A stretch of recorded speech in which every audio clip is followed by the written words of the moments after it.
Sorry about the delay, y'all. Hello, Annette. How are you? Hello. Oh, awesome. Oh my God. So glad to be back. So glad.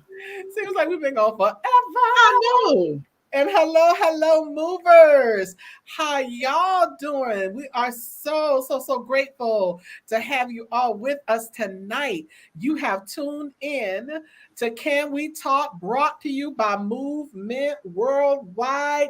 We are a motivational organization there to educate minds, empower, nurture, and transform. We are a movement to move. Yes, we are a movement to move, helping others thrust into their purpose to live the best version of themselves. And when we tap into some winning information, some winners' resources, we're seated at the winner's table, and we invite you to sit right along with us, right, Annette? Yes, that is so right. I am so glad to be back. I'm back to my old habits, trying to fool with stuff.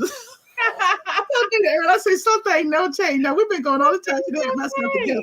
But I know some things don't change, and then it's still fiddling with the fan, still fiddling with the light, still fiddling with it. Oh God, my cup. Still all the same. I say, Lord, and all the same stuff. She's still fiddling and paddling back and forth, but that's okay. It's all right, because that's what we do. We get it together and we just go ahead and handle our business. And guess what? We show up and we just do what we're supposed to do. Y'all don't understand all the behind the scenes troubles. You don't understand all that it takes, all that we go through just to prepare to come on and have this conversation. So it's a lot, but we do it with pride. We love it. We don't take it lightly. We don't sugarcoat it. Listen, it's just what we do. And I'm so happy to have you guys with us. But before we get started with our conversation, we're going to do a few things. We're going to tap into our, I got to take us through a few little pieces of what I like to call station identification. So before we started having our conversation, we asked you to do a few things for us. The video that you're watching is either on Facebook or YouTube. Please, ma'am, please, sir, we want you to please hit that subscribe button. If you don't already subscribe to our YouTube channel, please make sure you go and do that now. Also, hit the like button on Facebook or join our Facebook group. So that's hitting that like button, hitting that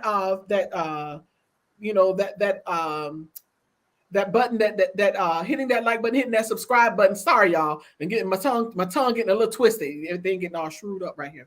But hit that like button, hit that subscribe button. Also hit that curve button. That's the share button. We want you to share this broadcast. You can share it to your Facebook page. You can share it to your Facebook group. You can share it to your Facebook DM. You can DM a whole lot of people like I'm doing right now. I do this every single week. And I try to hit just about everybody in my mailbox. I'm like, yeah, I'm getting you, and yeah, and you too. So please, ma'am, please, sir, hit that subscribe button, hit that like button, hit that share button, subscribe, like, and share. The other thing you can do is you can sow a seed. We are a nonprofit organization. Every seed that's sown into this ministry, we always pray that it returns to you 100-fold. And you can sow a seed via Cash App. Our Cash App is $Movement Worldwide. You can also sow via Zelle. Our Zelle is info@movementworldwide.org. That's info@movementworldwide.org. And you can also come into covenant with us by becoming a patron. And here they go with the good questions in that. Yep. The best questions in the world. Y'all ask good questions. How do you do? Listen, you can become a patron by going to our website, sowing that monthly seed, that covenant partnership with us. By going to our website is movementworldwide.org. Again, it's movementworldwide.org. Go there, click the red button. It will take you to patreon.com, where you can set up your account. You can set your amount. We ask for $12 a month. That's 40 cents a day, $2.80 a week. That is one drink and one meal at one restaurant out of the 5 that y'all probably eating out of every week. Come on, take one drink every week and sow that $12 a month into Movement Worldwide. We love your ENCE. We can't do what we do without your PRESENCE, but we need your ENTS, your PRESENTS, your gifts, your presents, your seed. We need that in order to do what we do. So please sow a seed. Cash App, Zelle, or become a patron, and soon to come is text to give. The other thing you can do is everywhere that you see that globe that's above Annette's head, that one is right up there in the corner. Everywhere you see that globe, follow us. We're Movement Worldwide everywhere. You can also email us your thoughts, views, comments, prayer requests, topic ideas, and everything to info@movementworldwide.org. Now, without further ado, now I can say it with conviction. Now, without further ado, we can tap into our conversation. We start off our conversation each week with our idioms and phrases, those thoughts, those phrases, those little clips, those little things that just make you go, and that is called our transformational topic. So we're going to start our conversation tonight with our transformational topic. Our phrase for tonight is, you know the drill. Oh, you know the drill. Oh, you know the drill. You know the drill. You know the drill, Annette. I almost didn't know, but I found it.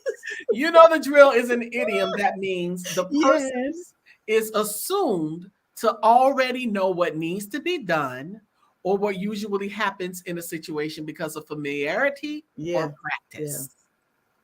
So that is when you hear somebody say, oh, you know the drill, they think that you really, really know. Mm-hmm.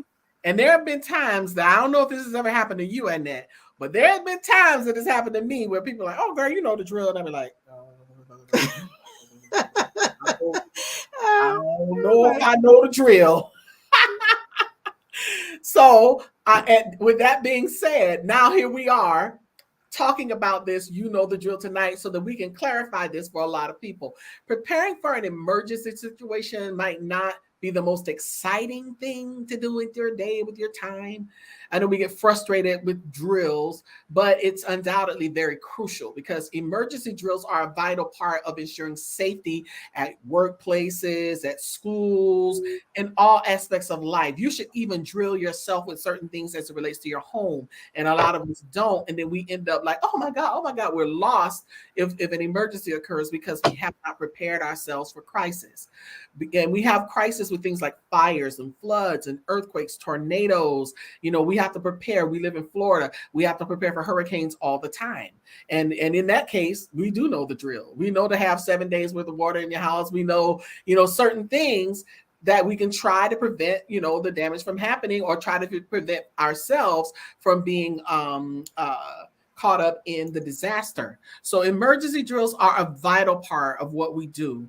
And it's important because when it comes to fires, floods, earthquakes, tornadoes, unexpected crises, these things can occur anytime. And the best defense is to be well prepared.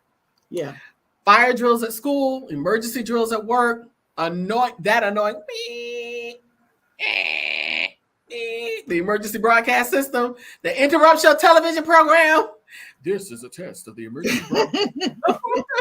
Yes. Listen, they are all designed to make sure that you know what to do in the event of an actual emergency. Mm-hmm. And I know I don't even listen sometimes when they come on, but then I don't either. Lately I have been, like, especially with the Amber Alerts, because it's always reading like this. There is a child that is missing from Earth. I cannot stand the automated song. And so it just aggravates me. So I try to read it. And if there's something, because every now and then, I have been in situations where there have been emergency broadcasts that have come up that are for our area. And so I'm very attentive because I know where I live in Florida, anything can happen. So by rehearsing actions to take, people can respond more quickly and efficiently when we face crisis, actual crisis, or potentially, life-saving situations, or even minimizing damage. And what it does, when you are prepared, when you are a person who has practiced the drill. Now we're talking about drills. Preparedness, emergency drills prepare us to respond quick. Familiarity with emergency procedures. This helps people to familiarize themselves with all types of procedures and routes. You want to look around and find, the situation that's going to get you out of the situation. Oh, come on, y'all know where I'm going. It reduces panic. in case of an emergency. You kind of already know what to do. You're able to test procedures and the equipment. Make sure you got flashlights, have batteries, and that you got, candles. You don't want to be in the storm and like, I ain't getting no batteries. Been there before. Identifying areas for improvement, realizing that the batteries are weak, realizing that your candles are low, realizing that blah, blah, blah, whatever, you're the generator, that you don't really know how to work it, all of those things, and being compliant with regulations and getting everything out of the way. Now, here's the thing. In our individual lives daily, we go through this Christian walk with all of the answers to every test, every trial, every circumstance, every situation that we should ever encounter is all in one book for us. So there's no test that we can go through and that we don't have the answers to. Because to every test that we are experiencing on earth, we have an open book policy. The book is open. I don't know anywhere you can go and take a test, but you have an open book test. Well, in life, through tests and trials, you have open book tests. That's right. And let me tell you something. There have been times, and I knew better, but it was always like my little last resort. I'm like, well, Lord. Then you got nerve to get a little sarcastic and short with your little I don't want to call it something else, your little stinking prayer. So you give your little stinky prayer. If you're gonna give God a stinky prayer, that's me talking. But it's like, we start facing these issues in our lives, and then it's like, wait a minute, I've been through this before. Wait a minute. I read about this before. Wait a minute. And the Bible says the Holy Spirit will bring all things back to your remembrance. And the thing is, but what we have to do is put ourselves in the place in that of being the drill sergeant of our own lives. We have to put ourselves through the drills to understand, like, listen, you should not, like if somebody slap you one time, you just gonna stand there and let them draw back their hand and slap you again without ducking, moving, dodging, blocking. No. So when you're faced with something once, and it comes back around again, you're like, wait a minute, I got to pull out my moves. You already know what your moves are. So you don't have to stand there and just beat up like, wait a minute. Like, don't you know how to fight this fight? Haven't you been down this road before? And didn't God deliver you out of the hand of the enemy? Then why are you around here? Oh, God, I don't know what I'm going to do. And it's like, okay, didn't you just cry about this 2 months ago? So it's the same issue. And perhaps there's something you're not learning. Where are your weapons and where's your stance, girl? You got to get your bounce on. You rub your nose, you be ready, boy. La, la, la. You get there when that thumb hit the nose, it's on and popping. It's time. It's time. It's time. So I want to read something into your hearing. Philippians 4:6-9 says this, and this is what was so interesting when I go to tell you guys about my word for the night. The Bible says, and we all know this passage of scripture very well, but it was one piece that I was like, oh my God, that's what I'm talking about right there. Be careful for nothing, but in everything by prayer and supplication with thanksgiving, let your requests be made known unto God. And the peace of God, which passes all understanding, shall keep your hearts and minds through Christ Jesus. Finally, brethren, whatsoever things are true, whatsoever things are honest, whatsoever things are just, whatsoever things are pure, whatsoever things are lovely, whatsoever things are of good report, if there be any virtue, if there be any praise, think on these things. Verse 9 says, those things which ye have both learned and received and heard and seen in me, do, and the God of peace shall be with you. And here's the thing. There it is right there. All of the things that you learned, received, heard, and seen, they saw. But we don't see it in the way that they saw it. They walk with Christ, but we see the evidence of everything that God does. So we learn it. You have to receive it. And the Bible says that faith comes by hearing, and hearing by the word of God. Hearing and hearing. Hearing and hearing. Hearing and hearing. You have got to get some stuff in you daily. Got to learn, receive, hear, and see. See what God does. And he says that when he says those things which ye have both learned and received and heard and seen in me, do. So what do? We do that. We practice that. That's our drill. We are to practice being Christ-like. It is a practice. You cannot get saved today and think your salvation gonna hold you up through every situation that you go through. You mess around and somebody cut you off in the street. Yeah. But you know, like I don't know about you, it took me a while. Listen, I have to think now. Now I look at it different. But girl, child, this mouth here. So it's like, so those things don't die quickly. It doesn't go away easily, but we have to practice. And the more we practice, the more we put into motion, in our lives, presenting our bodies as a living sacrifice, holy and acceptable. And how often are we supposed to do that? Daily. It's a daily thing. So we have to daily practice this thing. Otherwise, when you don't use it, you lose it. You mess around here, you be so spiritually starved that you have no power and you have no authority. You got no Holy Ghost, you got no Jesus, you got no word, you got nothing. And you can't even get nothing out your mouth but fumes when something happens. That's why you have to practice. And when I say this with all sincerity. Everybody who's got a Bible, you know the drill. You know the drill. And that is what you're supposed to do. And that's where I got my word from tonight is drill. Y'all know I like to take a verb and deal with it from a transitive and intransitive tense. A transitive verb needs an object to make sense. An intransitive verb makes sense without one. And this was so fascinating because when I got to that, those things which ye have both learned and received and heard and seen in me, do. And the God of peace shall be with you. Drill. You know the drill. And the drill means on the transitive tense to fix something in the mind or habit pattern of by repetitive instruction. To fix something in the mind or habit pattern of by repetitive instruction. So you have to continuously go to the instruction. You have to continuously, it's a pattern, it's a habit, it's a way of life, it's a mindset. Man, let me tell you, let this mind be in you that is in who? Christ Jesus. And we have to get our minds renewed every single day. We have to fix something in the mind. We have to get that habit, that pattern, that repetitive instruction. And the intransitive tense means to engage in the practice. So it's one thing to show up and get all this information and you taking notes in your little Bible. You write most of the time doodling and playing tic-tac-toe and chewing gum and texting or playing games on your phone during the word. And then you get up when the preacher gets to he died. Like, come on, I know the drill. We know the drill in it.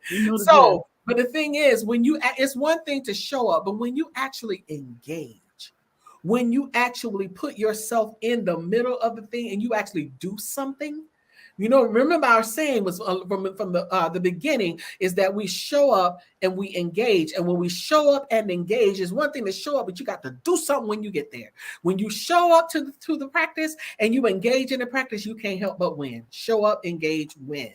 So with that being said, you know the drill. Your thoughts, Annette? Yeah. Oh, when you was talking about it, I was going to say, not only do you know the drill, you know the drill sergeant. Preacher. You know the drill sergeant. Anita so eloquently broke it down about the drill and the word.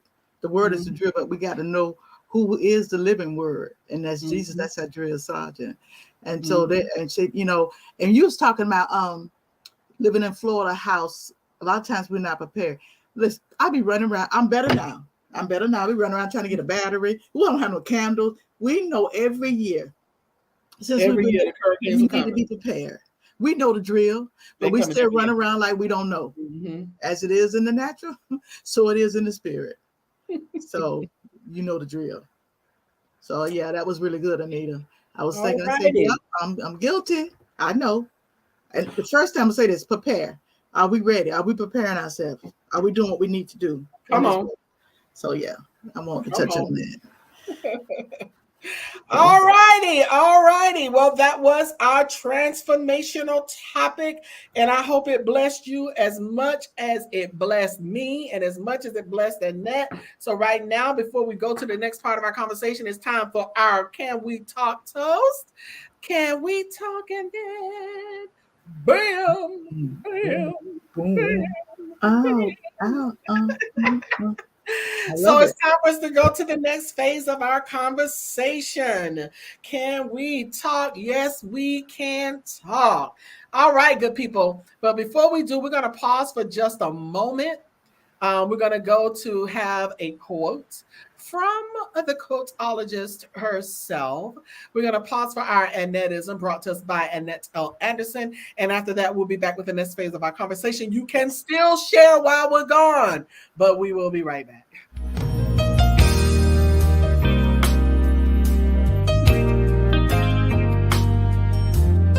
All my life, I've had to continuously fight. Sometimes I was wrong and sometimes right. My days were filled with troubles and with plights. Grief often engulfed me. Usually it hit me at night. Trying to reassure myself everything would be all right. That all I had to do is relax and stop being so uptight. But I became tired of this world, just wanted to take flight. Nothing left for me here, heading to the bright light. Thought I would be able to see my Savior and His might. But my life had just begun. God loved me despite of my faults and failures. Things about me He did not like. But He lit a fire in me, so I would go to higher heights, no longer hidden in darkness. My life is shining bright. This is Annettism expression.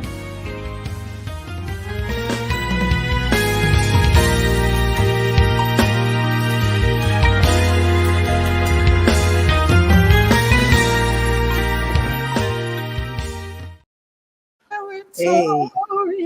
I'm making just singing Jabez, bro. Yeah. I just declare, I'm just speaking to the atmosphere that we pretty soon that we're going to go mainstream. I just have to speak to the atmosphere. But anyway, I want to go on what I've been commissioned and called to do. A power tool. There are some matters and experiences that causes people to become hurt, fractured, or broken, spiritually and emotionally. Sometimes it takes just a conversation. Just let's talk about it. That's why we have Can We Talk? To mend the broken heart or spirit. In some cases, you could cover it up. A Band-Aid won't do it. You need a power tool.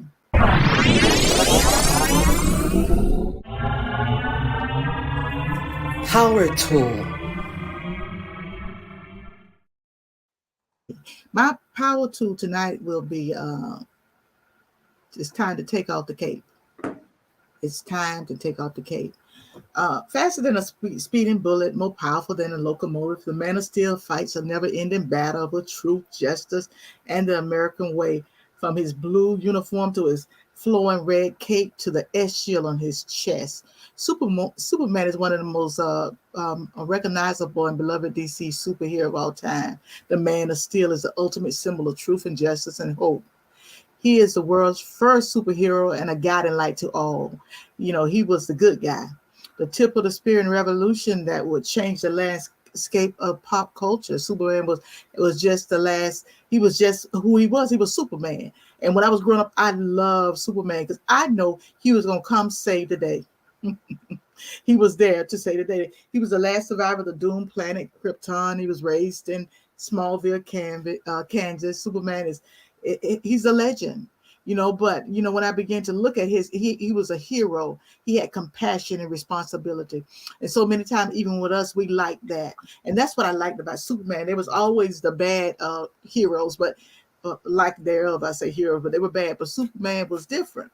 Superman's story, he strives to represent the goodness of human spirit, and he represents, you know, love your neighbor and look out. He represent help me, and he was a rescuer. Well, there are many who are always there for us, regardless of the time of day or money. We're like a Superman. You know, we are rescuers. You know, we have a tendency to want to save everybody.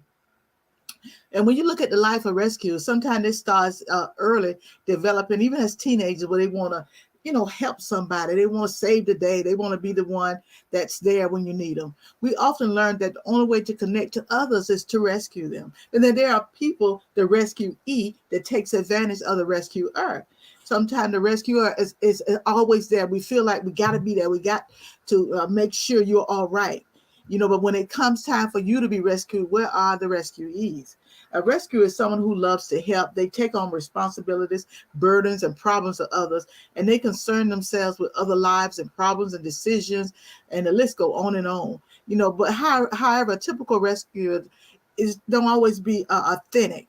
We have a tendency to want to take over. I had a friend who I guess assumed that I was helpless and I couldn't do things for myself. And so when I started to do things on my own and stepping out, and then it caused a rift in our friendship, because now all of a sudden I was no longer the rescuee. I no longer needed that.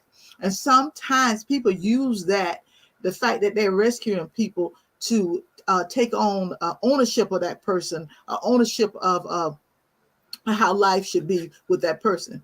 So when the rescuer hasn't had the chance or means to help or rescue someone else for a while, sometimes they have a self-esteem problem. It hits them. Now all of a sudden I'm not useful. Nobody needs me anymore. And so it's so dangerous, even for rescuers. I understand that we want to help people, but what happens when you become a rescuer, when you always there, people take advantage of you. They take advantage of you. They take advantage of your kindness. And I hear people say, when I need something, nobody's never there for me. That's because you're the rescuer, they're the rescuee, and they're not going to be there for you. You're giving of your time, you're giving of your talent, you're going in your pockets. Family and friends. And then they'll have the audacity, some of them, if you want your money back, they can have an audacity to be mad with you. But then on the flip side, we have the rescuer, some of them that's all they want to do. They live for saving people. They live to say, I had to bond her out of jail. I had to do that. I've known people who give. I'm not talking about givers, because God have anointed people to give. I'm talking about those people who go the extra mile, and they don't do it always for the kindness of their heart. They do it because they want to be like Superman, have an S on their chest. They want everybody to say, look at me, look what I've done, I've given. I've always been there. Even we have it in the church when we have people give, oh yeah, stand in this line. I don't believe in standing on lines. I don't need nobody to see what I'm giving. I don't need an S on my chest. I don't want nobody to applaud me because I gave $5 more than you have given. And so even in churches, even in that type of environment, we have that. We have people standing in the line. Hey, it's $1,000 line, the $5,000 line. Oh, you stand in this line, you're going to be things going to happen great for you. Standing in this line. So we have that, and these people sometimes will get in a line with money they don't have. I trust God. I do too. But sometimes we're rescuers. We're trying to be seen. We're trying to make a difference. So what happens with rescues? If by chance there's no one to rescue them, that they're no longer able to rescue others, they have some issues. They have self-esteem issues, because their self-esteem is based on what they can give, what they can do. Look at me, what I've done. Pat me on the back. I'm good. I've given. And we use the guise of God has just blessed me this way. But some rescuers want to do it over and over again. Then when they don't have anybody to rescue, they feel abandoned. They tend to feel like they are no longer important. They don't no longer have a place, because we all have gifts and whatever. But then the rescuers, when they become almost, I don't know, it seems like if they don't give, it's like they can't function. And so they use this as an opportunity to feel good about themselves. I'm Superman, Superwoman. I got this S. Listen here, this church would go under if it wasn't for me. It wasn't for me giving this money. But the danger of that is, and I'm so glad times are changing now, that we will run to and I'm going to say we'll run to places, got no problem with that. I'm talking about when unequivocally that you're not supposed to be in that $1,000 line. Come on, preacher. You're not supposed to be in that $5,000 line. If God told you to give $1,000, write the check and send it on over there. Why we got to be seen? Why we got to be? Because we feel like if nobody sees me and pat me on my back, I feel abandoned. And then also what happens with these type of people, and it's a lot of us, because I found myself giving, and I said, this is the last time I'm going to give this particular thing I've been doing. Then what happens, you attract the neediest people. Because my question is, if I don't give you this money, how are you going to pay your rent? How are you going to pay your light bill? So I don't know what I'm going to do. Well, sometimes you got to figure it out other than my pockets. Just sometimes, and what happens, you attract those who are needy, and they're never going to give. And then we have the audacity, Anita, to get mad at these people when they don't want to give in return. No, they're never going to do it because they are attracted to you. And then we have those needy people who micromanage people. They're trying to tell people how to live. I'm giving you this money, but you got to do this. So this is a thing that they do. It's not necessarily a bad thing, but when you use it as a come up, and you use it that to be seen, and then you have those to manipulate people. You have them to do that. And so what I've learned in life that I'm gonna give, I give to my children, I give to other people, and if I had more money, I would give. But I'm very, I try to make sure when I'm giving, like if I'm in church and stuff, whatever, I'm asking God if He's dropping my spirit to give $100. I'd be like, God, that's you. Because I don't get caught up in the whirlwind. You're going to be blessed. Okay.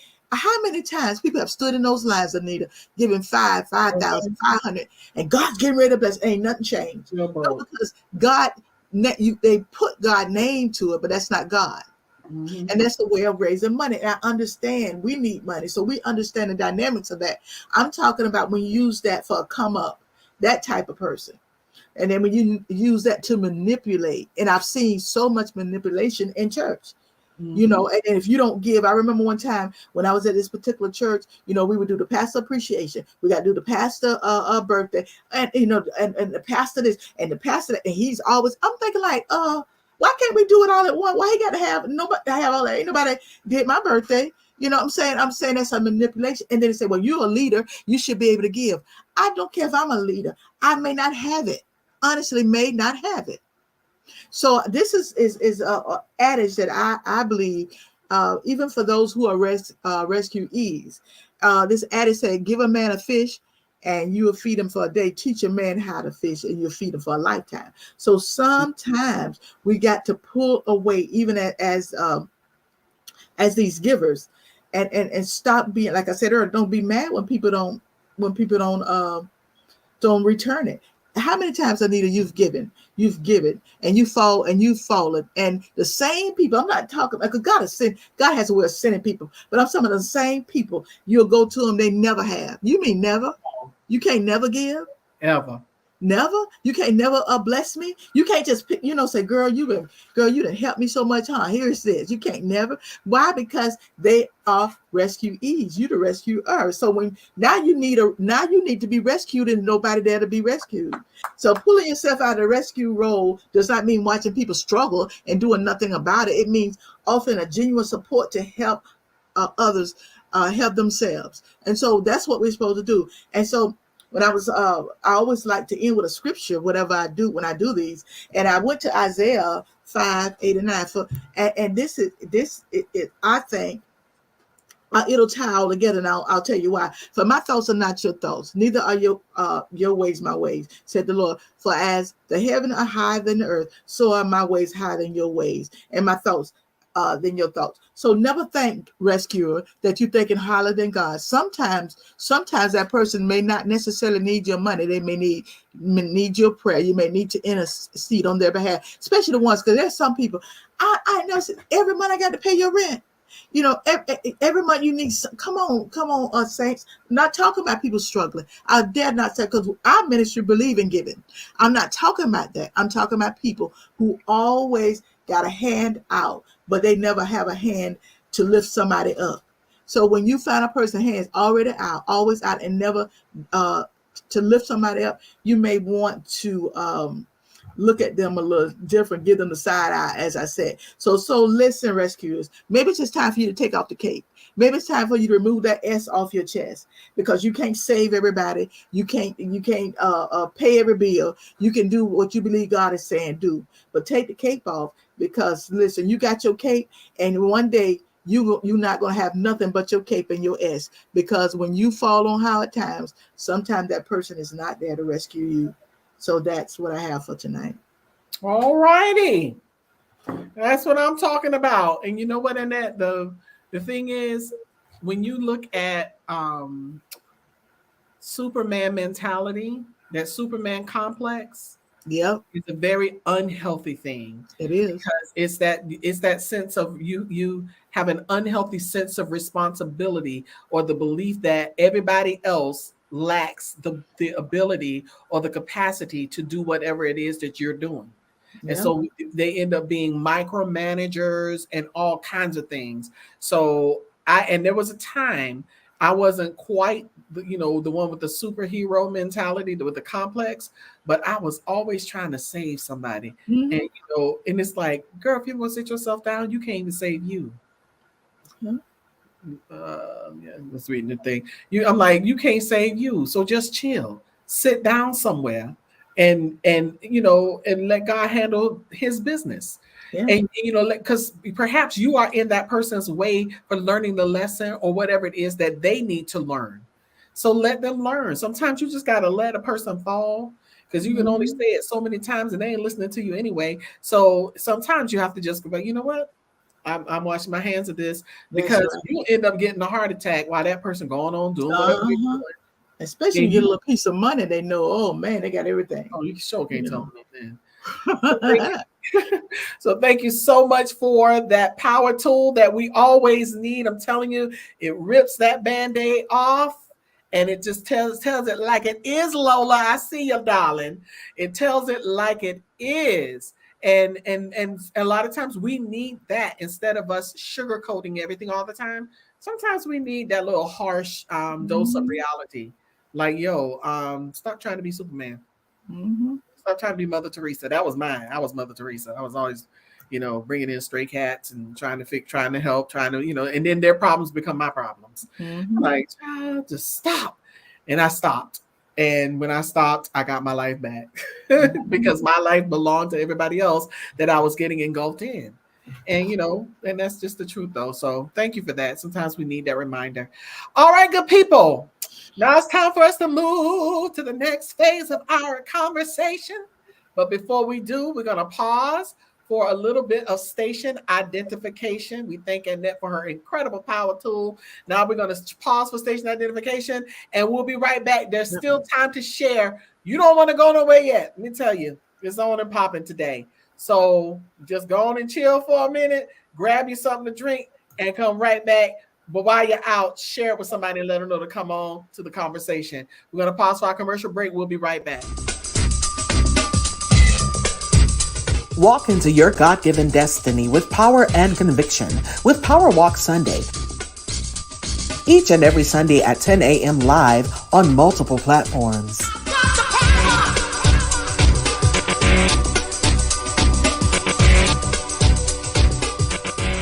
Making sure that toxic relationship we came out of don't make us bitter, but make us better. Yes. And so you're looking for somebody good out there, but you're not good yourself. Absolutely. So the thing about it is working within yourself. When you go into the relationship as your best and they go into the relationship as their best, then you have a great relationship. Absolutely. Welcome to another amazing episode of the TMC podcast. As we continue to help you take your relationship from surviving to thriving.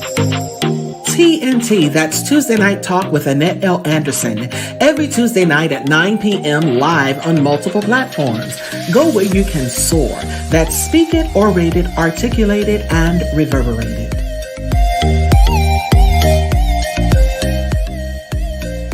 When we eat well, we live well, and all will be well. Go to elbewell.com, join the journey, and take your life back. If you don't have your copy, get yours today at Amazon.com. That's Living Life One Quote at a Time by Annette L. Anderson. Helping us grow spiritually together. Tired of the fluff and puff of playing church? Ready to be a powerful vessel? Ready to work the word? Join Connie Green every Tuesday at 7 p.m. on Facebook Live. And we're here every Wednesday at 7 p.m. live with Can We Talk? Your co-hosts, Annette L. Anderson and Anita Faye Wilson, with Tea Time Topics, where we discuss trending subjects and current events. You can also discuss these with your Can We Talk coffee mug. Email us at info@movementworldwide.org. They're $15, and that includes shipping. Make a donation via Cash App at $Movement Worldwide, or go to our website, click the Patreon button and sow a seed of $12 per month. That's 40 cents a day. Whatever the seed, it's greatly appreciated. Be sure to follow us on all platforms. Click the notification button, subscribe, like, and don't forget to share.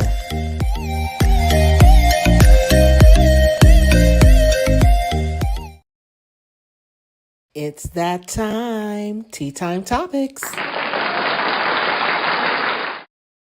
It's time for Tea Time Topics. Tea Time Topics. Say what? Tea Time Topics. Come on, that Tea Time Topics. Come on, that. Ooh, ooh. You got it, girl. Oh, there it is. Oh, Hey, I messed up.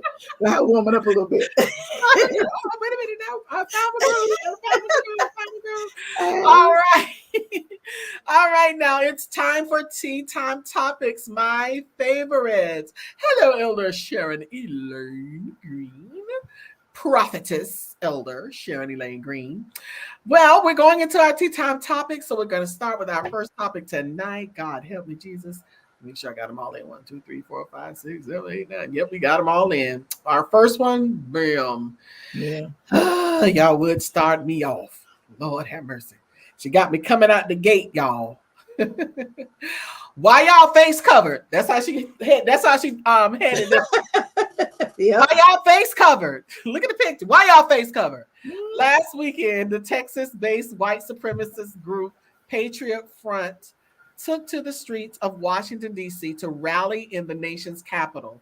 About 150 people marched to the National Wall with a battle call to reclaim America as counter-protesters shadowed them while denouncing their form of nationalism as hate-mongering and bigotry disguised as patriotism. Law enforcement was on hand to make sure no one from either side lashed out and disrupted the peace. Please. Anyway, on Saturday, May 13th, the self-styled patriots were lined up in rows wearing boots, tan pants, blue shirts with white face masks, and tan dad caps with the logo of the organization in the center as they presented themselves for their demonstration. You know, and honestly, I'm wondering too, why cover your face? If you're so proud of who you are and what you're doing, why is your face covered? And uncover your face so that everybody on your job and everywhere else can see what you do behind closed doors. What you're doing marching on the Capitol and some of the stuff that's probably coming out your mouth. According to videos that circulated on social media, various members carried upside down American flag shields and drums as they walked. The signs bore their mantra, Reclaim America, and the members chanted Life, Liberty, Victory. And Washington, D.C. branch of the Anti-Defamation League released a statement expressing the disgust at the rally. We are disgusted by the actions of the Patriot Front today in D.C. This white supremacist group, known for its flash demonstrations, marched on the National Mall carrying banners spewing their hateful rhetoric, the Civil Rights Organization stated. Since 2019, Patriot Front has been responsible for the vast majority of white supremacist propaganda distributions in the U.S. The group has neo-Nazi roots and held 4 large demonstrations in several cities in 2022. We strongly condemn their presence and messages of hate. The changing societal climate in the United States, including immigration, urbanization, and the migration of African Americans, made the Klan's white patriotic and Protestant message appealing to white men and white women, Barker added. Their popular nativism was a flashback to the changing demographics and the changing culture of the nation. The changing social climate in the United States. Oh, okay, that's a repeat. All right, so, anywho, this who they be and this what they do with their faces covered. Y'all gonna dress alike and you get all, I mean, all the way covered. Like that one right there with the shades on. I'm just zooming in on it on my computer. That one with the shades on on the front row. Not only does he have the thing pulled all the way up to above his nose, right under his eyelids, but he got shades on, so you can't even see. You can't even have you don't even have a clue what he looks like. Why are you hiding? All right, Annette, it's on you.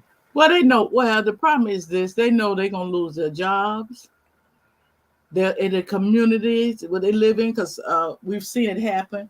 So they just cover their face and they be patriotic behind the mask. So that's not patriotism.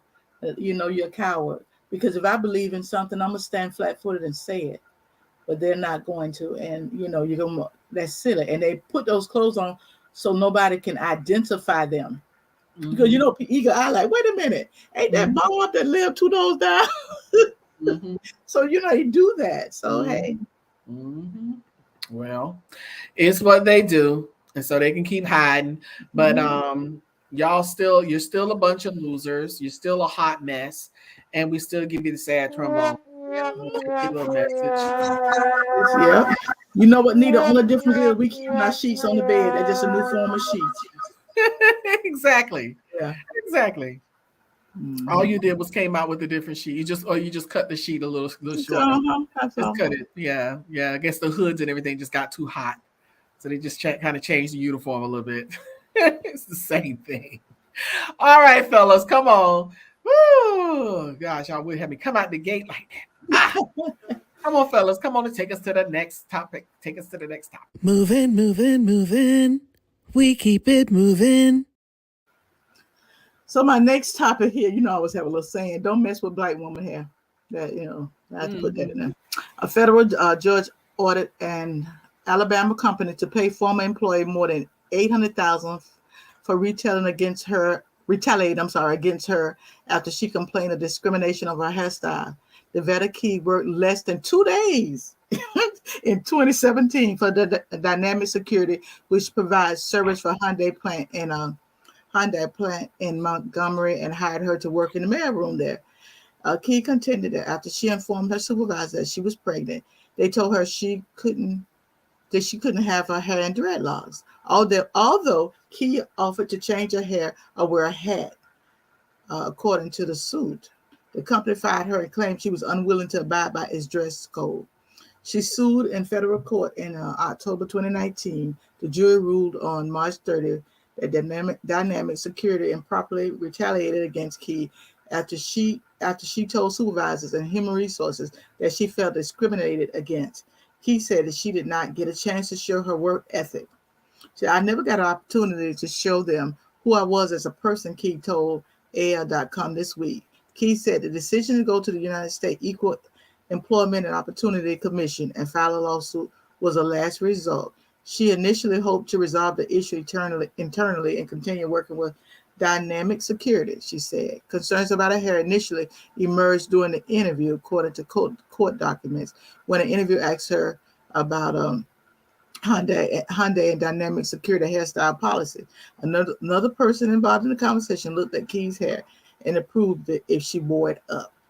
So here is this young lady that worked 2 days at this company too, and sued them and walked away with $800,000. Amen. So I'm like, that's a lot. Good little bit of money for 2 days of work. Okay. A little bit of money for 2 days of work. Yes. Thank you very much for paying me more than I would make probably working with them probably 10 years, which the salary is probably what $40,000, $50,000, $60,000 a year, something like that. Now she got all of that scraped up into one lawsuit. Thank you so much for discriminating against my hair. Now I can go home and count my money. Yeah. That part. So I'm glad she got it. I'm glad she won too. I'm glad she won. Black girls rock with the sister locks. Yes. So leave people alone. What's up with them? I mean, there's so much discrimination already, and then they just have to start attacking our hair too. I mean, seriously. Yeah. I don't know why they think other people's color hair is so beautiful. No, I don't think a blonde woman hair is no prettier than mine. I never thought about it. That's your style, that's mine. Amen. But darling, for the black girl who rock, we give you your props. Yes, we do. All the way from Movement Worldwide. From your faithful co-host, Annette Anderson, and yours truly, Anita Faye Wilson. Thank you very much. Thank you very much. Fellas, come on, take us to the next topic. Moving. We keep it moving. Okay. All righty. My computer. Wait a minute. Did I pass it? Lord have mercy, Jesus. Okay, I got it. Oh, wait a minute. Yes, the NAACP issued a formal travel advisory to Florida Saturday telling people of color to be aware of the state's politics before traveling there. The advisory comes in direct response to Governor Ron DeSantis' aggressive attempts to erase Black history and to restrict diversity, equity, and inclusion programs from Florida schools, according to the statement from the Civil Rights Group. The travel warnings read, Florida is openly hostile towards African Americans, people of color, and LGBTQ plus individuals. Before traveling to Florida, please understand that the state of Florida devalues and marginalizes the contributions of and the challenges faced by African Americans and other communities of color. Under DeSantis, the state has banned the teaching of critical race theory, blocked advanced placement courses on African American studies, and defunded DEI programs. Let's be clear. Failing to teach an accurate representation of horrors and inequalities that Black Americans have faced and continue to face is a disservice to students and a dereliction of duty to all, NAACP President and CEO Derek Johnson said. Several of Florida's Democratic mayors responded to by stating that their cities were welcoming anyone, according to the Associated Press. Diversity and inclusion are central to what makes Tampa one of America's greatest and friendliest cities. That will never change, regardless of what happens in Tallahassee, she continued. St. Petersburg Mayor Ken Welch tweeted that everyone is welcome and will be treated with dignity and respect. Tampa Mayor Jane Castor tweeted, I can absolutely assure anyone and everyone considering a visit or move to Tampa that they will be welcomed with open arms. The NAACP is not the only civil rights organization to issue a travel warning for Florida. Equality Florida and Gay Rights Advocacy Group issued one last month. The New York Times reported, meanwhile, the League of the United Latin American Citizens issued a travel advisory on Wednesday in response to the anti-immigrant measures signed into law by Governor Ron DeSantis in Florida, according to a press release from the group. This man is trying to single-handedly dismantle and devalue and just completely annihilate and erase Black people. Mm-hmm. That's what he's trying to do. That is what he's trying to do. Yeah. Who are you to? Because he said, "What? That's not need. That didn't need to be taught." Who are you? Then let's stop talking. Let's stop teaching George Washington and all the slave owners. I don't see no value in none of that. Okay. So, yeah, because I know he run it for the presidency, and it was at 6:00. I made sure I was doing something else. Right. I haven't seen it either. Oh, I'm not going to. They're gonna show snippets on whatever, but I'm not gonna watch that. Everywhere. Because Trump's gonna drag him anyway. Yeah. And I think I might look forward to that. I said that to my. I said, you know what? I said I never thought I said in 100 years. I said, but if I had to vote between the two, Trump would get my vote. There's no way. DeSantis is far more dangerous. Far more dangerous. Up there, like looking like I thought myself, but you know what? Smug with it. Yeah, but listen, greater men than fallen in him. Greater, and you better preach, woman of God. Yeah, greater men. Greater men have fallen. Mm-hmm. Kings and preacher. Oh my God. So you done preached the mouthful up in here. Yeah, just watch, what we as believers stand back and pray, stand back and pray. Watch God move. Him and his stepful wife. You just watch. Come on. Yeah, it's going. Well, this is for the advisory. More than the people, not Florida. And you know what? Before we move on, somebody made a statement. They were like, but Florida, because in Miami this happens, and in Miami we have a melting pot of blah. I'm like, you obviously are not from Florida, because Miami is not a representation of Florida. Sure not. Down here, down south where I live, is no representation of Florida. I'm from Central Florida. We from the country, and we understand, because it was very well known, and seriously, still to this day. So Florida is not, Miami ain't it. Miami is its own different place, but it is no reflection of everything else in Florida. Mm-hmm. It's as if it's like detached and it has its own laws and rules and everything else. And then you go north and all hell breaks loose. So God help. Because he don't have what it takes to be a president. Because Come on. you can't rule a body of people with just what you say. That ain't how it works. And a lot of people in this country not gonna stand for it.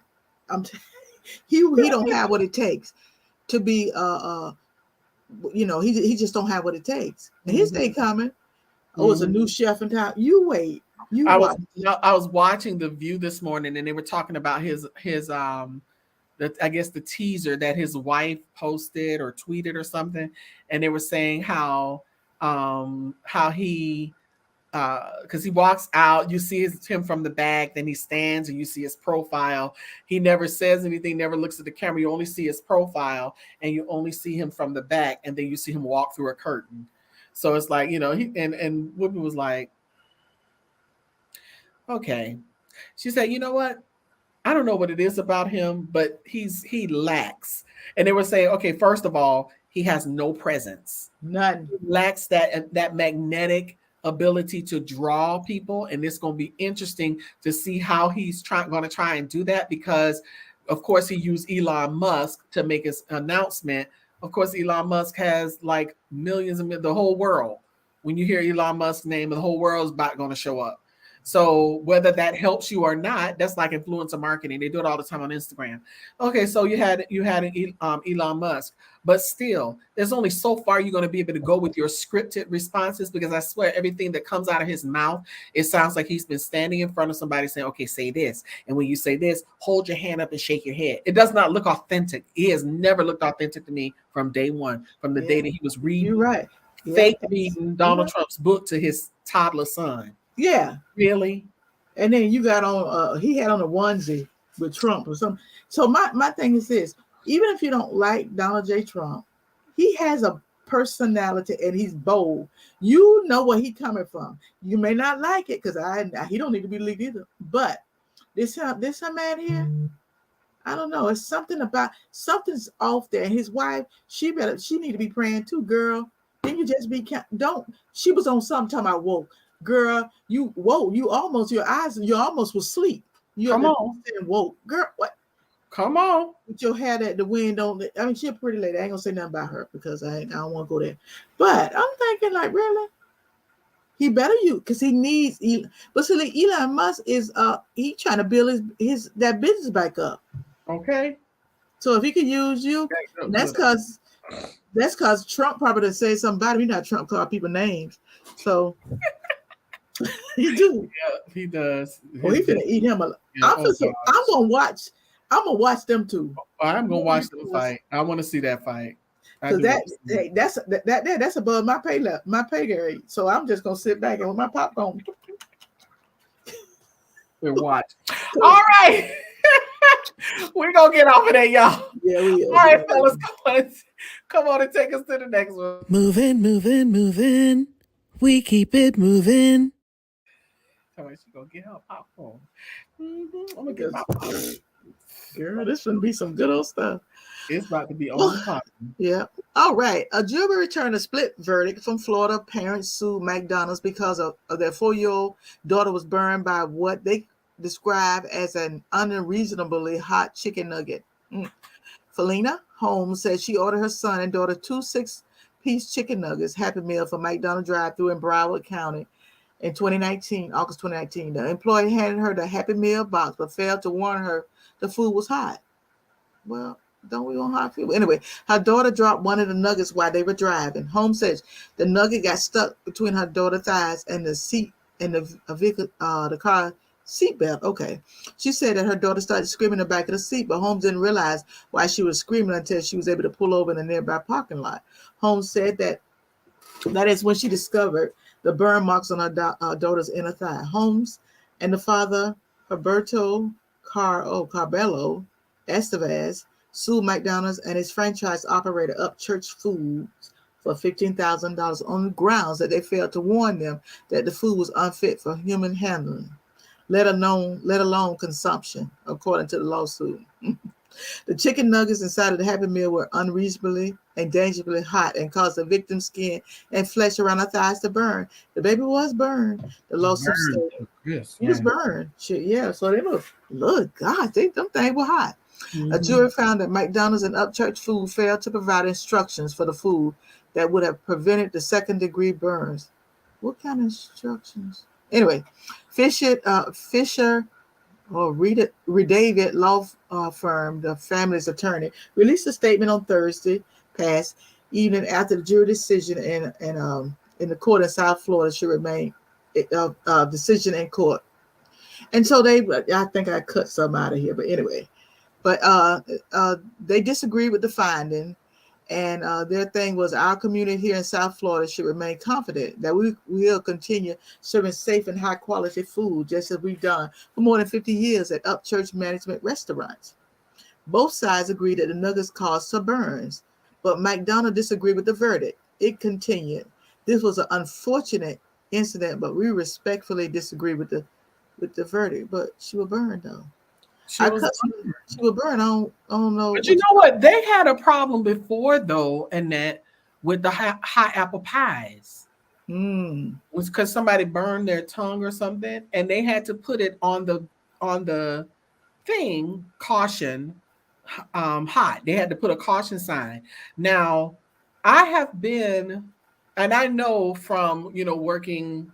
And I've always worked for myself. I've had a couple of jobs here and there when I was young, but you had to wait. The food had to wait a few minutes under the light, supposedly, before it can go into a bag to be served because it is hot directly out of the grease. So if they took nuggets directly out of the grease, that's the only way that nugget could have hurt that baby like that. Yeah, it was directly out of the grease. She was actually really burned. Really burned, yeah. Yes, and hot coffee. They do because they're supposed to have a notification, and I don't understand why it was never somebody messed up. That was a big boo-boo on McDonald's where somebody messed up and didn't think that after they had to put the labels on coffee, if they had to put the labels on the apple pie. Remember, they used to have those fried apple pies. Remember that?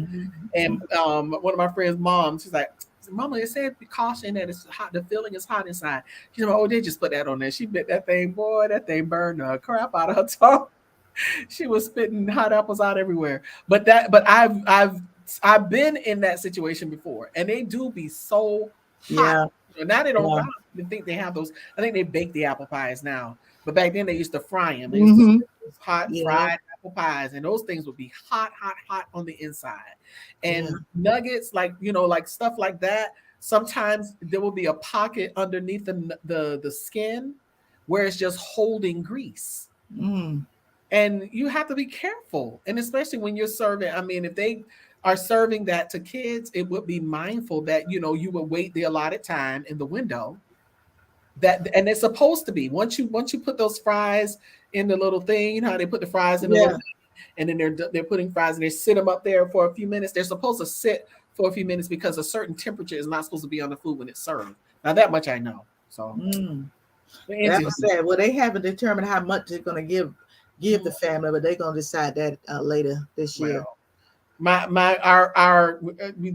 poor baby being burned. Yeah, that baby was burned. She was burned. I'm happy that their case has come to the point that they're going to figure out exactly what they're going to do. So we don't have a sound for that. So I'm just going to leave that one blank. But yeah, poor little baby. Yeah. That can you imagine how traumatizing it's going to be moving forward. Girl. Like, wow. All right, fellas, come on, take us to the next one. Moving. We keep it moving. Oh, Lord Jesus. I'm sorry, Nina. I don't know. I don't know. I don't do it on purpose. Okay, so listen, I'm gonna read this one. I'm gonna read this one exactly the way Annette has it on here, so you'll see once I get into the story what it actually means. It starts off: apes are now governing us. Apes, APES, apes. Yes, I said apes. Okay. So, woman pleads guilty to hurling racist remarks at Colombia's first Black vice president faces 3 years in prison. A Bogota woman pled guilty to discrimination and harassment a year after mocking the race of the vice president of her country. In 2022, the woman was caught on camera calling Colombian Vice President Francia Marquez racially derogatory term, a crime punishable by up to 3 years in prison. Marquez made history as the first person of African descent to hold this office and has faced bigoted remarks throughout her term. Luz Fabiola Rubiano, a small business owner, is an example of this form of racialized harassment. Rubiano was accused of inciting hate, compromising Marquez and other Afro-Colombians' right to be discriminated against and damaging their reputations with her vicious stereotyping. On Monday, April 10th, the woman pleaded guilty to all charges, the Associated Press reported. In September 2022, Rubiano was recorded protesting in front of the Colombian Congress. When asked the question about the administration, the woman let loose her bigoted feelings towards Marquez and her Afro-Colombian fellow citizens. Apes are now governing us, Francia Marquez is an ape. What education can Black people have? They still attack and kill. This is what she said. I'll read it again. She said, apes are now governing us. Francia Marquez is an ape. What education can Black people have? They still attack and kill. The footage quickly spread on social media platforms. Lord Jesus, wait, I gotta be reading this. On social media platforms, Jesus Christ of Nazareth. Okay, I'm gonna pull it together because y'all know right now, right? Spitting fire. I'm spitting fire. Okay. The footage quickly spread on social media platforms, and once the newly elected vice president was made aware, she had her lawyers file a complaint, prompting an investigation by the country's leading prosecutors. Spreading the race-based hate is against the law in South American country. In 2011, a landmark anti-discrimination law was passed by Colombian then-President Juan Manuel Santos. This law legislated protection for citizens who experience acts of discrimination on the basis of ethnicity, race, gender, sexual orientation, or nationality. Should someone violate these individuals' civil rights, they will see either parole, house arrest, or prison time, according to the National Democratic Institute. President Santos said the law is a form of justice, adding it was time to get tough on this and to ensure the protection of the rights of those discriminated against. As Black women of the country, she's always fought against discrimination, even reaching out to United States Vice President Kamala Harris before her own election to remind her of the responsibility she has to seek equity for marginalized people. I am sure that a majority of the people who voted for you and for President Biden did so in hope of taking a knee off the necks of African Americans in your country, she wrote in a letter after the death of George Floyd. Continuing, as Afro-Colombians and indigenous peoples, we suffer the same situation.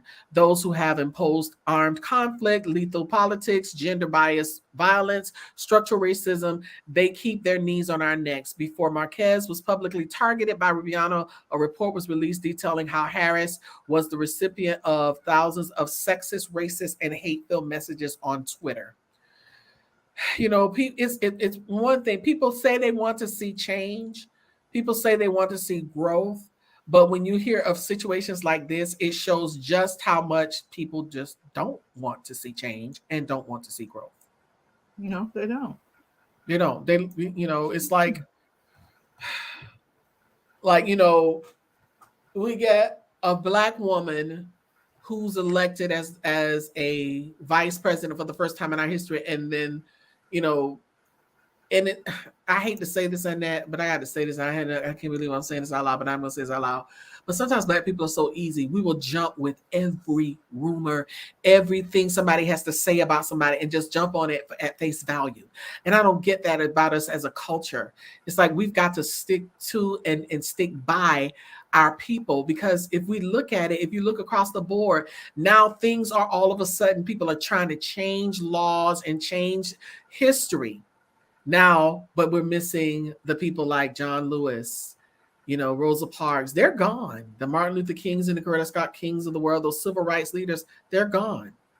So now this new generation got to wake the heck up and stop sitting back and like, oh, it's all right. It's not all right. It's not all right. It's not all right. And I'm, it's just okay. I'm off my mind. Your thoughts on that? I totally agree. I hate when people say, well, I don't know vote. They don't count your voting. Listen. And another thing bothers me. Oh, they're trying to stop us from voting. Oh, girl, listen, you vote once, whatever. I don't care if you live in Timbuktu. You know it's get off your laurels and go vote. Stop saying, well, they just passing these laws and they don't want us to vote. Baby, listen, if they want me to, I'll go stand in line 10 hours to vote for, because that's my right. So if you're going to sit around because somebody said they're going to take away, well, you can't vote on Sunday, well, then vote on Friday. What's the problem? Huh? Mm-hmm. You working? Take off. I don't get it. Because we don't vote all the time. And so you can't spend your life blaming everybody else. Do your part. And, we don't. Sometimes it just annoying. It annoys me. It ain't gonna never stop me voting. And speaking my mind, that ain't gonna happen. Come on, preacher. Oh, my God. Me neither. But I can say this. I am for the idiots. Apes are not going to. But I had a discussion with Leonard. It because I thought to myself, apes are very smart creatures. Mm-hmm. I'd rather be an ape than a jackass. Come on, preacher. You better say that. That's what they are. When you come out. So,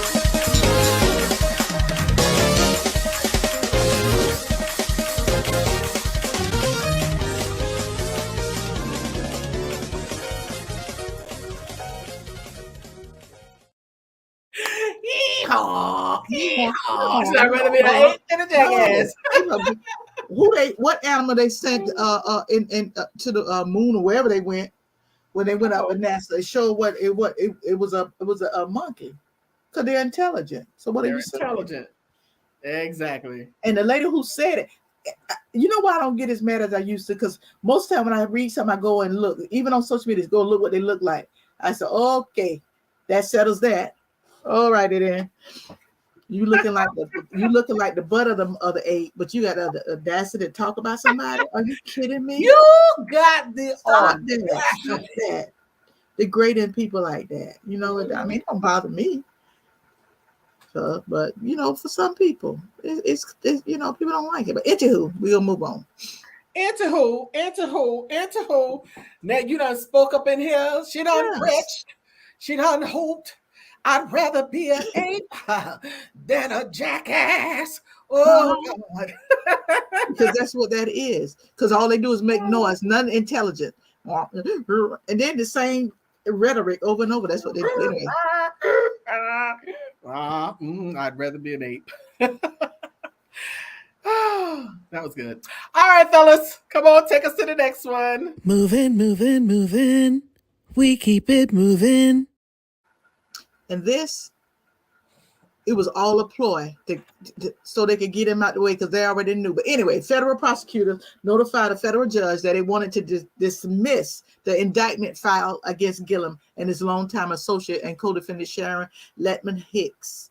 The move, which was first reported by Tallahassee Democrats, comes nearly 2 weeks after the jury acquitted Gillum of lying to the FBI and jurors deadlock on other charges. Andrew Gillum had the courage to stand up and say, I'm innocent. Gillum's legal team of David Oscar Marcus and Margot Moss and Katie Miller said in a statement, and that is finally being recognized. We want to thank the hardworking jury who did their job and explained to the government why it should drop the case. Andrew has endured a lot over the past few years and can now resume his life and public service. A federal judge is scheduled to hold a hearing on the case on Wednesday. So I don't know what happened with it yet.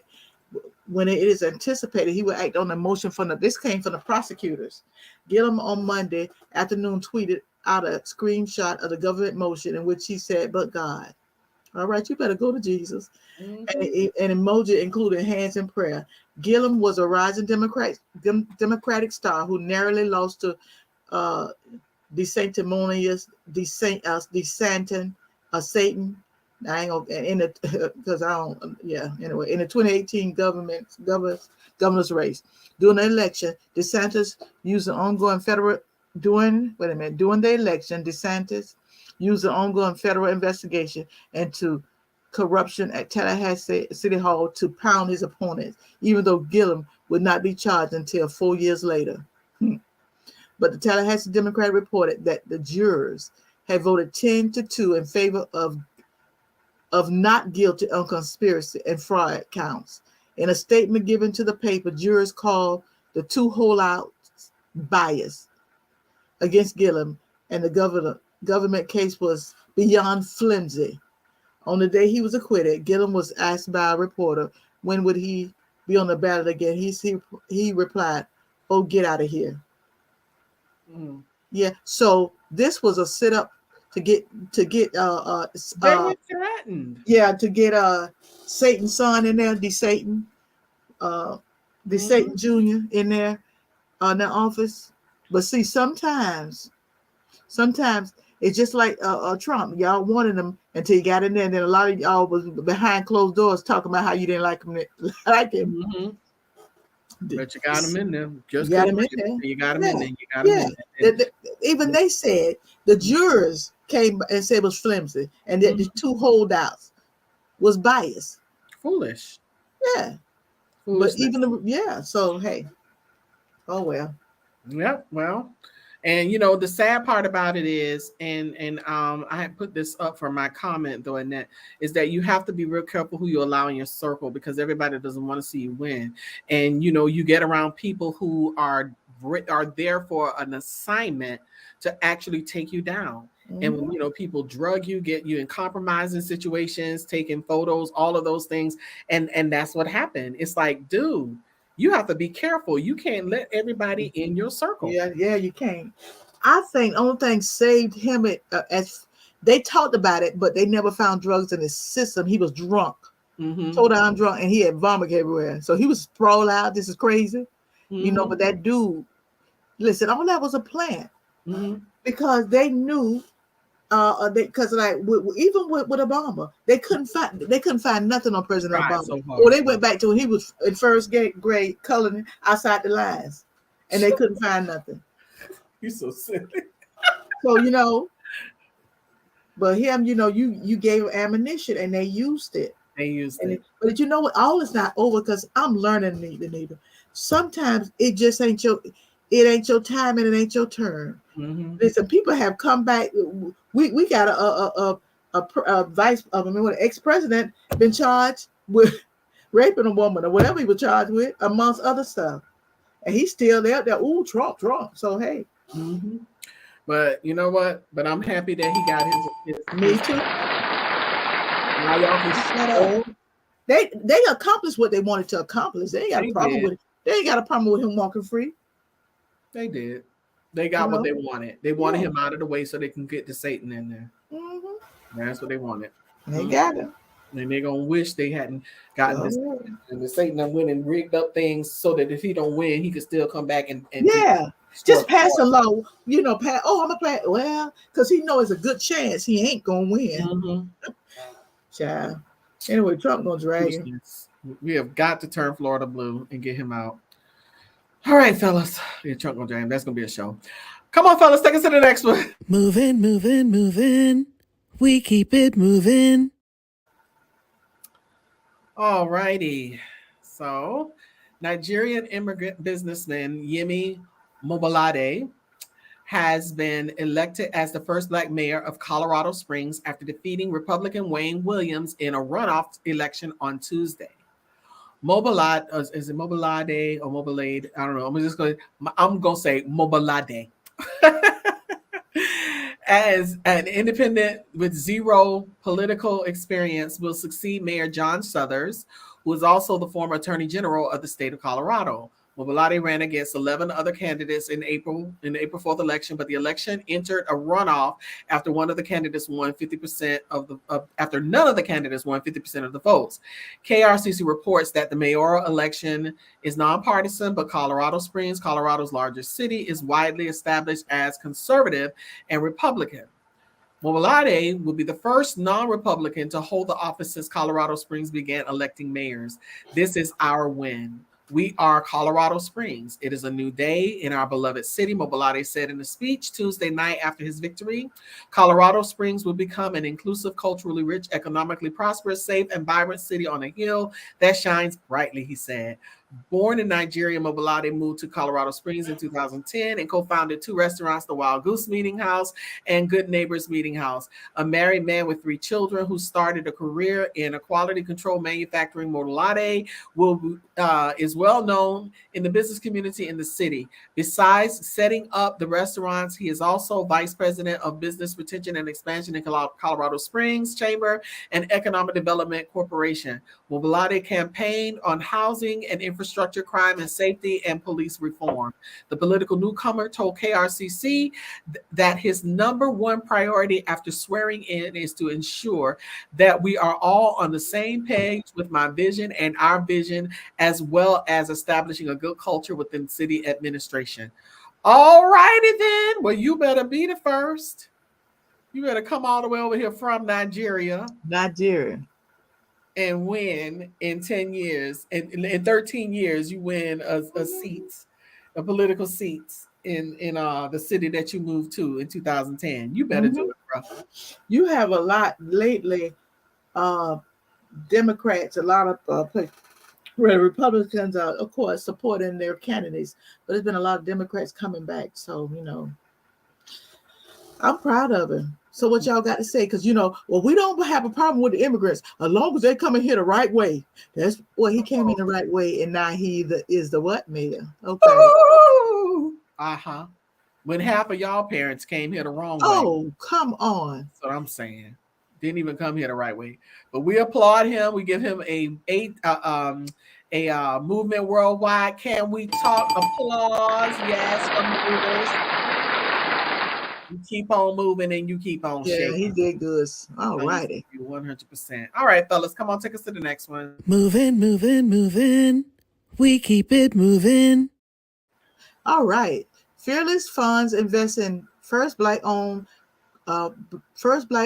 cream liqueur, LS Cream, at a $10 million valuation, a leading venture capital fund for women of color. Businesses have been made yet another groundbreaking investment. On May 16th, Fearless Fund announced that it has invested LS Cream at the valuation, of $10 million, according to a press release. Wow. LS Cream is recognized as the first black-owned cream liqueur, I said it already, founded by the couple Miriam Jean Baptiste and Stephen Charles. The brand is inspired by creamus, a traditional Haitian drink. Oh. As previously reported, Afrotech LS Cream, which was on track to quadruple its revenue back in 2021, pays homage to Charles' late grandmother recipe. Oh, that sounds like what is that?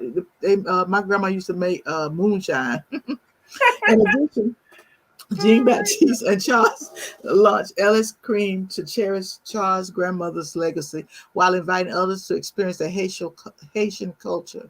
The cream liqueur has a taste of creaminess, but has been transformed into a luxury. See, no more that stuff that they put in, that little brown stuff that was in the stuff my grandma used to make, spirit for the modern day drinker. The wine and spirit industries are overwhelmingly male dominated.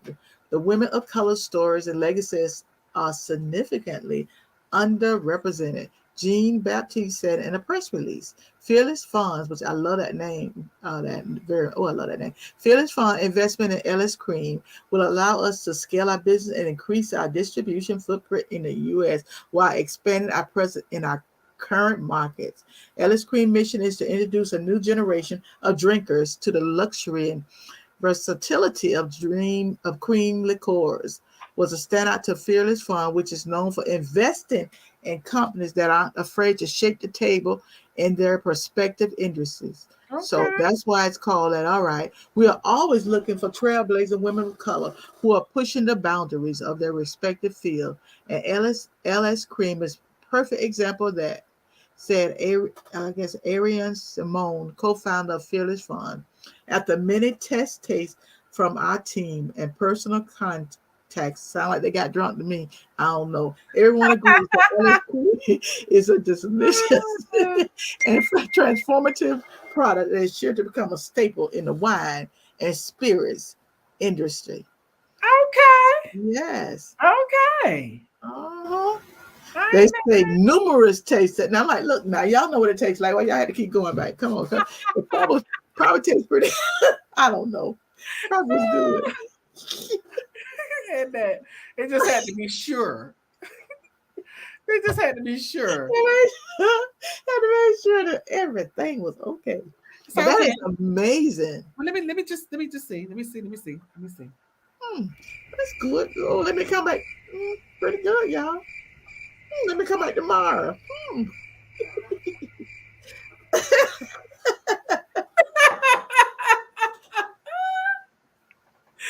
All right. We ain't gonna mess with them, but I'm happy for them. And we do need to give them a thumbs up. So I say it's good too. Well, man, then now I'm curious. And that'd be right into my hold on. I'm listen, I'm just gonna pause for a little station identification for a minute. I'm gonna go taste test one of the products that we were talking about.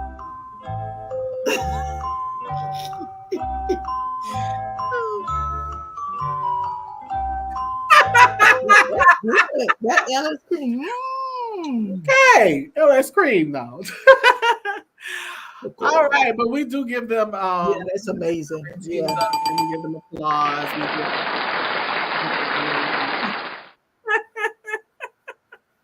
Hey, that's what it'll be like, super pretty girl. It'll be just like that. All right, fellas, come on and take us to our last one. We have our, I think it's our last one. The last one, yes. Okay, our last one. Come on and take us to our last one, fellas. Moving. We keep it moving. All righty then. Our last time topic for tonight: Constance Baker Motley was an American jurist and politician who served as a judge in the United States District Court for Southern District of New York, a key strategist of the Civil Rights Movement. She was a state senator and borough president of Manhattan and New York City before becoming a United States federal judge. She obtained a role in the NAACP Legal Defense and Educational Fund as a staff attorney in 1946 after receiving her law degree and continued her work with the organization for more than 20 years. She was the first Black woman to argue at the Supreme Court and argued 10 landmark civil rights cases, winning 9.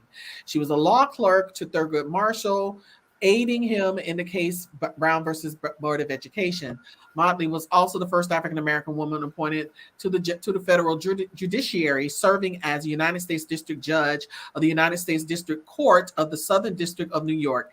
In 1965, Motley was elected president of the borough of Manhattan to fill a 1-year vacancy. She was the first woman to hold the office. As president, she authorized the revitalization plan for Harlem and East Harlem, successfully fighting for $700,000 to improve these and other underserved areas of the city. Motley is widely acknowledged as a major figure in the civil rights movement, especially its legal battles. After graduating from Columbia's law school in 1946, she was hired by the NAACP Legal Defense and Educational Fund as a civil rights lawyer. As the fund's first female attorney, she became the associate counsel of the LDF, making her a lead trial attorney in a number of early and significant civil rights cases, including representing Martin Luther King Jr., the Freedom Riders, and Birmingham Children Marchers. She visited Reverend Dr. Martin Luther King Jr. while he sat in jail, as well as spent a night in the civil rights activist Medgar Evers' under armed guard. In 1950, she wrote the original complaint for the case of Brown versus Board of Education, the first African-American woman ever to argue the case before the U.S. Supreme Court. In Meredith versus Fair, she won James Meredith's effort to be the first Black student to attend the University of Mississippi in 1962. Gosh, she did a lot. Motley was successful in 9 of the 10 cases she argued before the Supreme Court. The 10th decision regarding the jury composition was eventually overturned in her favor. U.S. Vice President Kamala Harris explicitly cites Motley's influence on her own political and law career on her campaign page. Federal Judge Ketanji Brown Jackson cited Motley as an influence on her own career in a speech accepting President Joe Biden's nomination to become an associate Justice of the Supreme Court. An award-winning biographical documentary, Justice is a Black Woman, The Life and Work of Constance Baker Motley, was broadcast on Connecticut Public Television in 2012. A documentary short, The Trials of Constance Baker Motley, premiered in the Tribeca Film Festival in April 19, 2015. She better have her a list. Listen, she done more than that. Talking about a trailblazer. It was just so much. I was like, my God, today, am I gonna stop reading on her? Black girls rock. And we still listen. We gonna keep bringing it up. And think about it now. Earlier we had a woman say a Black folks are ape and they don't get no education. Right. Well, whoever she is, I need to send her a copy of this. Okay, read this here if you can read it. Because this lady was amazing. I was like, she did what? She what? And these are women that's been in our century, in our lifetime, that we've never heard of. And right before we came on though tonight, of course, today we got the news that Tina Turner has left us. She's passed away at the age of 83. Whoa, what's left got to do? Got to do it. She said, oh yeah, baby. Do it.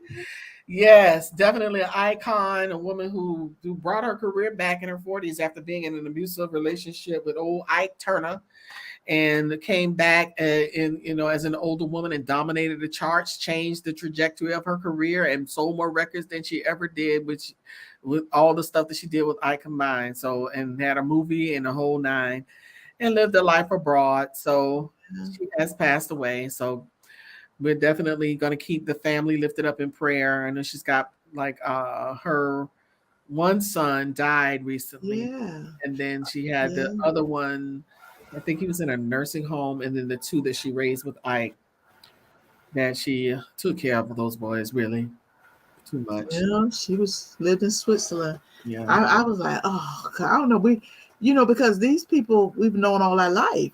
Yeah. I mean, that was at the height of, she crossed, they tell people crossed over. She crossed some areas that every Black woman not going to cross. She crossed some and doing rocket, I loved her. Oh man, I love her. Absolutely. Well, all right, good people, we come to the end of our broadcast. We thank you all so much for tuning in. You could have gone anywhere else with your time, but you thought it not robbery to come here and hang out with your faithful co-hosts, Anita Faye and Annette L. Anderson, and have our conversation tonight. Before we leave, we want to ask you to do a few things for us. The video that you're watching is on Facebook or YouTube. Please make sure you're subscribed and liking on all pages. Like our Facebook page, join the Facebook group, subscribe to our YouTube channel. The other thing is hit that like button, give us a thumbs up, give us a heart, give us some love, and click that little arrow, that share button. You can still share it in text message and messages and DM everywhere. Please subscribe, like, and share. You can also, everywhere you see that little globe that's above Annette's head, everywhere you see that globe, follow us on all social media platforms, Movement Worldwide. You can also sow a seed. We are a nonprofit organization. Every seed that's sown into this ministry, we always pray that it returns to you 100-fold. You can sow a seed via Cash App. Our Cash App is $ Movement Worldwide.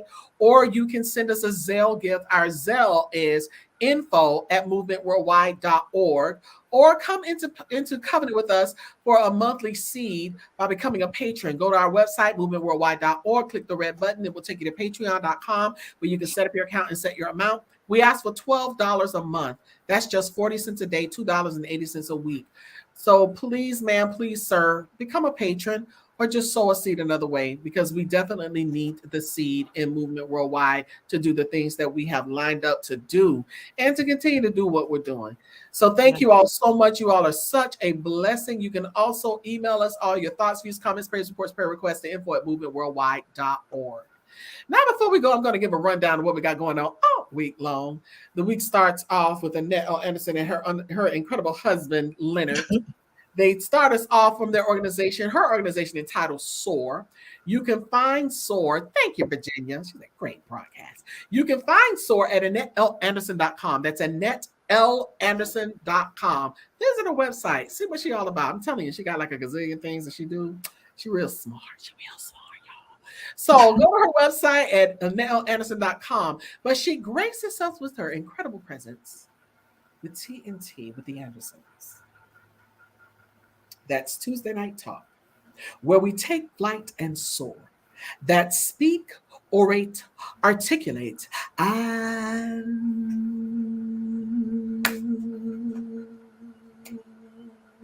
yeah.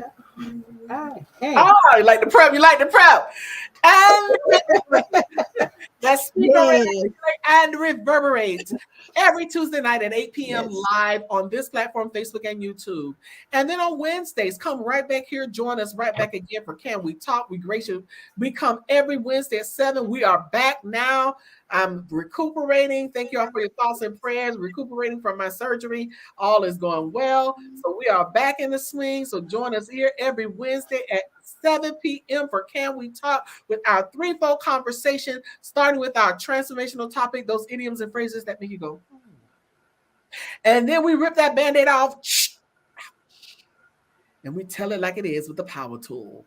And then we have our fun. We go from the news, the good, bad, and the ugly. We keep it live and keep it real, and even the things you'll never hear about anywhere else with our tea time topics. Yeah.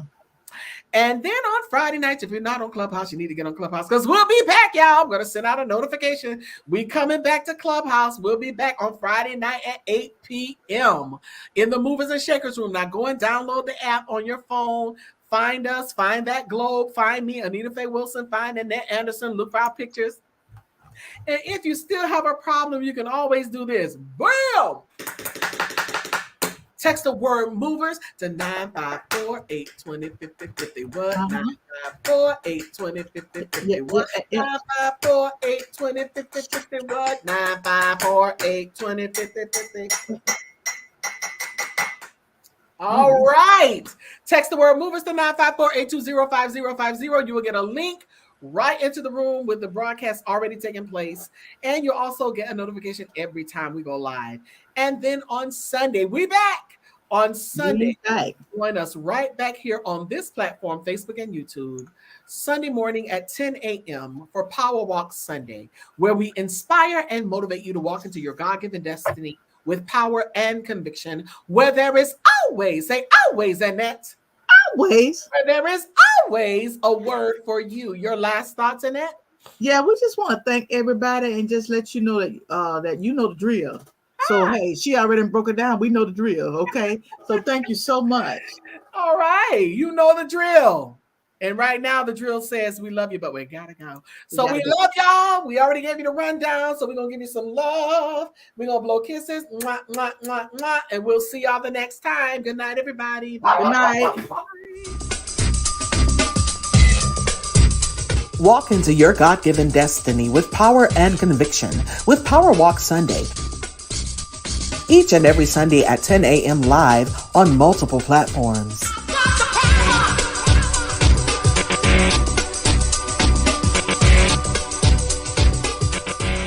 Making sure that toxic relationship we came out of don't make us bitter, but make us better. Yeah. And so you're looking for somebody good out there, but you're not good yourself. Absolutely. So the thing about it is working within yourself. When you go into the relationship as your best and they go into the relationship as their best, then you have a great relationship. Absolutely. Welcome to another amazing episode of the TMC podcast, as we continue to help you take your relationship from surviving to thriving. TNT, that's Tuesday Night Talk with Annette L. Anderson, every Tuesday night at 9 p.m. live on multiple platforms. Go where you can soar. That's speak it, orate it, articulate it, and reverberate it.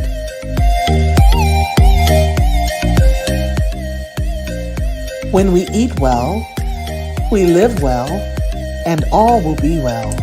Go to elbewell.com, join the journey, and take your life back. If you don't have your copy, get yours today at Amazon.com. That's Living Life One Quote at a Time by Annette L. Anderson. Helping us grow spiritually together. Tired of the fluff and puff of playing church? Ready to be a powerful vessel? Ready to work the word? Join Connie Green every Tuesday at 7 p.m. on Facebook Live.